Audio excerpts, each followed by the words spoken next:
Okay, here we have the Apple Pencil. It's same as last year's, but it's an Apple Pencil.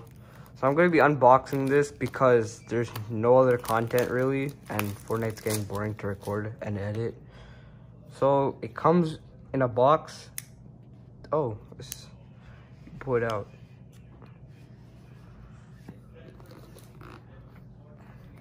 And you can, so it has a bunch of documents, which I don't think anyone really cares about. It probably comes with mini Apple stickers, maybe. Please, no. Okay, and then here we've got the pencil, a $130 pencil.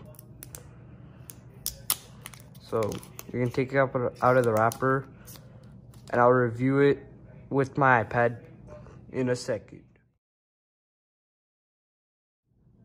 Okay, so I've got the Apple Pencil.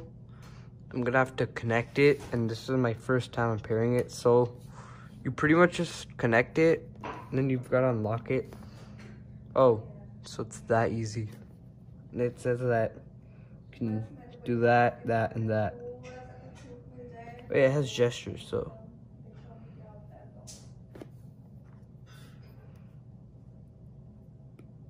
So you can like draw something and then erase something. This is like really smooth, especially with the 120 hertz. So now if we go like notes and test it, so it's like really fast.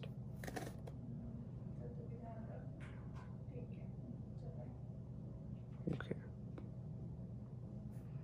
Oh, that's like, so you can like draw and then scroll.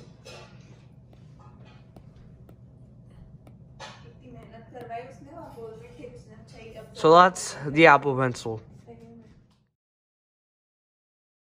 This is my 6-month review of the iPad Pro with the Apple Pencil and the iPad Pro with a bunch of other accessories. So this Apple Pencil is truly a unique device. It offers a completely new way to interact with your iPad Pro. So I've been using this Apple Pencil to take notes, to draw stuff, and it's been a really great experience. So one thing to remember is that this Apple Pencil is pretty expensive. It comes around at $120, and you might think it's a one-time payment, but realistically it's not. So the problem with this is the tip is removable, and it's made of this soft, like, rubbery material. So after using it pretty heavily for like 3 months, the tip starts to wear out, and you're forced to go and get new tips from the Apple Store, and they come in a pack of 4 for around $25. So it's pretty expensive, and it can cost quite a bit to keep replacing the tips over and over again. And if you decide not to replace the tips, it's gonna be around half the experience, because you're not gonna get the same feel and the right amount of force, sensitivity, and all of that. It kind of just destroys the unique feeling of the Apple Pencil. So moving on, this Apple Pencil has a lot of really great features. So it performs really well on pretty much any application, like any productivity application that you can install on the iPad. You can use it as a simple stylus to help you like scroll through pages or like tap on stuff, and you can also use it as a pencil to like write and doodle and stuff like that. So this Apple Pencil and the iPad Pro's combination of a 120 hertz refresh rate, it really makes this feel like you're actually writing on paper. So I also have this paper-like screen protector, and that improves the experience so much more that if I have my eyes closed, I really can't even tell that I'm drawing on this.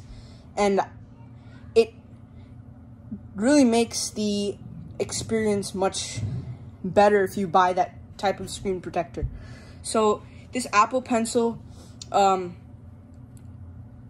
of the really cool things is it attaches and charges wirelessly from the iPad Pro's side.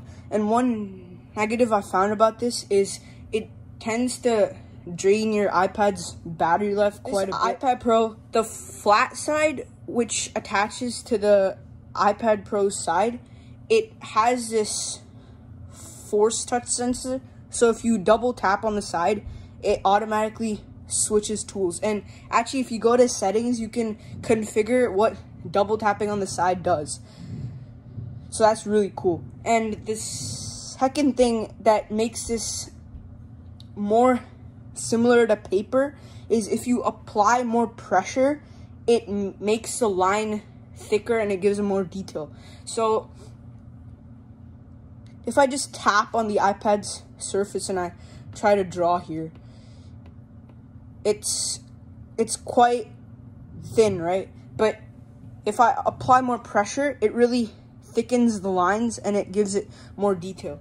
So this Apple Pencil can be really, really useful, and it's actually a better way to take notes than using actual paper, because you have everything on your iPad, and that's also one main reason I chose to go with a higher amount of storage on my iPad. I have 256 gigs on this one, so it's pretty useful, and I have a lot of notes on this thing.